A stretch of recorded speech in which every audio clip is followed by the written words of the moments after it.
Jeremy Oliver sitting here with Tim Adams in the eponymous Tim Adams tasting room, and sitting here with Tim and just wanting to get to the bottom of the Tim Adams story. So we're talking, Tim, specifically about your label when you created the Tim Adams brand, how it began and really how it has evolved and where you intend to take it. Yeah, it's been a great journey. Finished number 50 for me this year, 12 of those with Mick Napstein at Leasingham, then started this in Tim Adams Wines in 87, really, early 87, with wines that we'd made prior in 85. So we launched 85s when we started. Initially only had a Shiraz, and that was from the Aberfeldy vineyard, of course. And we had then a light dry red that we made from Cabernet Franc. And we had a Tawny Port that I'd started making when I was 17. So that was the range. Wow. 3 wines. And they were $10, $12 and $15. There you go. And so that was where we began. We had, in our first vintage, we made 10 tonnes. Second vintage, we made about 15. And then the third vintage we did here on site after we bought this property at Christmas 87. We opened here on the 4th of January in 88 for Cellar Door. We did vintage here. We did 40 tonnes in 88 and broke all previous records. You can barely you can probably put that into one of your presses almost these days. Well, we did today. Yeah. So they were early days, and it was just Pam and me. I worked a lot of other jobs. Pam was working nursing still. In 90, I started consulting to Cortala under Stephen John, and I did 6 vintages down there as well as working here at the same time. So I'd work there at the night shift and then come back here and do day shift here, and then grab a few hours sleep in between, and then go back and do another 12 hours the next night down there. So you can do that. I did that for 6 years and built up a wonderful collection of Wolf Blass wines in my cellar. So that was fun and great education. I loved working with Stephen. It was really good, and built this up slowly but surely. Of course, during that time, we found ourselves needing to get a cellar hand, so we had 1 employee. Then Pam and I did Cellar Door here, I think, for 11 years by ourselves on weekends without any help. Goodness me. And then we started considering having some time to ourselves, so we got some assistance with Cellar Door as well. So they were early days, and we were young, and it was easy then.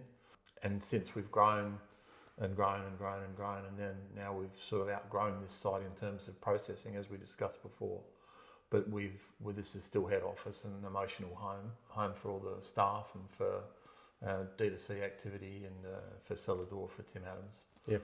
And we've got now a plethora of employees, as discussed, on both sites, and it's grown to an international brand, as you know. So it's been a wonderful journey, and we've got really started with the staples, as you know, with Riesling and Shiraz, branched out, diversified to my favourite blend out of Clare, which is Cabernet Malbec in early 90s.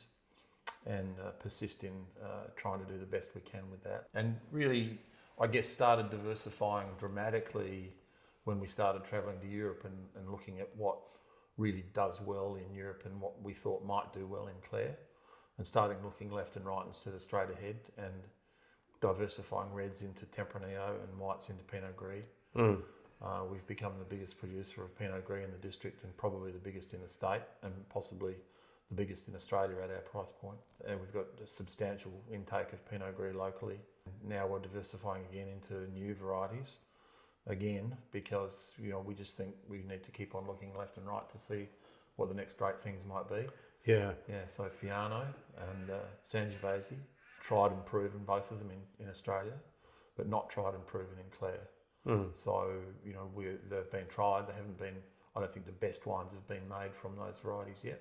But we'd like to be there when they are. And the other thing you're doing, Tim, is, for a business that began, as I say, with the Clare staples, Riesling, Shiraz, Cabernet, Malbec is the common blend here historically. You're now finding that you've actually, over the journey, acquired vineyards. Yeah. So you're 75% self-sufficient. Yeah, we are now. We started all those years ago with just 1 grower, and then we grew to 28 growers, all local. We didn't buy our first vineyard until I was 40, so that's 26 years ago. We've grown from having no vineyards to being 3/4 self-sufficient in 26 years. So now we have 200 hectares of our own vineyard on some 500 hectares of land, all local, ranging from far south at Auburn all the way out to Rogers Vineyard, northeast of town. So over about 32 or 33 kilometres. We have a broad range of varieties as is able to be grown in Clare. And now you're starting to focus on matching your variety with your site a lot more because you've got that luxury. Yeah, it is a luxury, isn't it? And it's a great way for us to diversify our offerings and to make sure we stay relevant to the consumer's needs.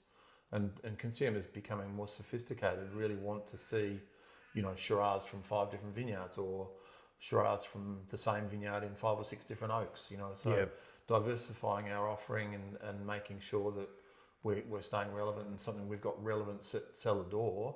So when people visit us, they can get something that they can't get at retail. Yeah. And that's really important for us. And for sites like yours, being able to sell our wine, it's great. It's fantastic. Yeah. So, and so what we focused on at Oliver's Wines is we're actually giving, a platform for the people we think are providing the best a chance to tell their story. But yours is an amazing one because, I've known you since 1983, so it's 41 years. Good Lord. Heavens above. So, but in that time, your focus to me has always been, you might have acquired more vineyards or planting more vineyards and developing, but I've always said to you, oh great, you'll be making all this more wine. You go, no, not necessarily, Jeremy. We'll probably now reduce our yields because we want to give more quality to the people who are buying our wine. I've always admired that approach because I think you've got a very strong relationship with the people who identify with and buy your brand.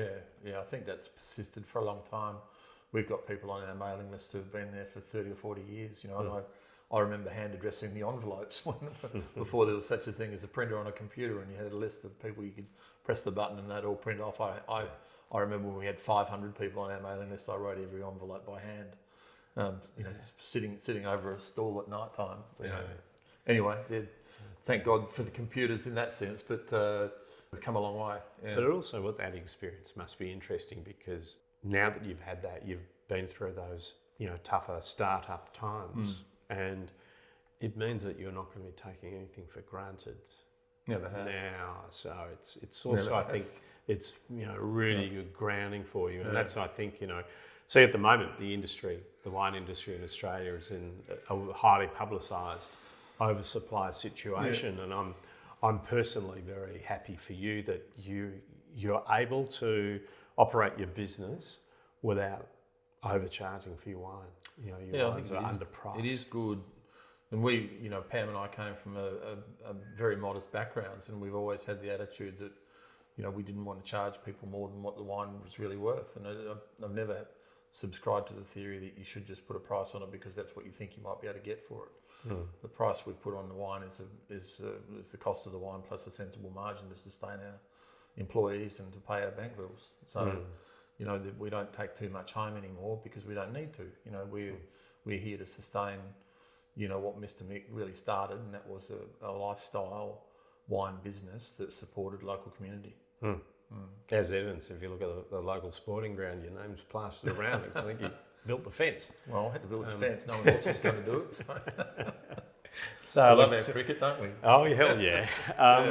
But the thing is, that's you've been able to stay true to your original ambition and intent. What I admire is also the fact that your quality from a pretty high starting point has gradually even refined. And so I think you've been a very fast adopter at a high level of success in terms of quality for Pinot Gris or Fiano, and you're making strides with Tempranillo. Sangiovese, I think, is very interesting here. It is, isn't it? I think that Sangiovese in the Clare Valley, it's sort of not a known combination. No, it's not. Neil Pike introduced it here a long time back, but I get the feeling that if those wines of his and now yours had got maybe McLaren Vale on the label or Heathcote or even Hunter Valley, that they would command a higher price. Oh, I would think so. The quality in the bottle is very good. So I think that there's an opportunity for Clare to take some stake in the ownership of these varieties in Australia. Yeah, we do too.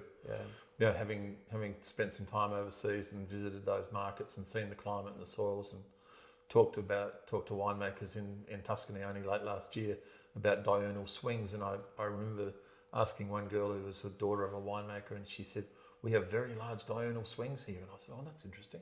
How much are you talking about? She said, oh, up to 6 or 7 degrees Celsius in one day.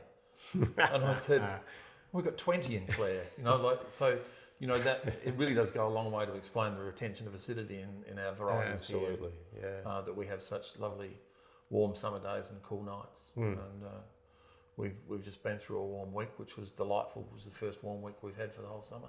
And now Really. everyone's very, very happy that they can open the windows again on a day like exactly. today. Beautiful. But Tim, I'd just like to say, it's your 50th vintage. It's a huge achievement. We're delighted to have so many of your range in our store at Oliver's Wines because they're there on merit. But I've made it very obvious that we go back a very long time as friends and people, but that's got nothing to do with wine. Your wines are on You're our a hard list. nut to crack. But seriously, well done, Tim, and Thank wish you. you all the best. 50 vintages is a major achievement. Thank you. And I know how active you've been, and he's been putting in the hours. 4 o'clock starts for how many days? 6 weeks now for Yeah, this there- vintage so far. There you go. So for Tim Adams Brand, well done. man. Thank you very Congratulations. much. Huge Cheers. achievement, and Thank we're you. thrilled to have you so engaged at Oliver's Wines.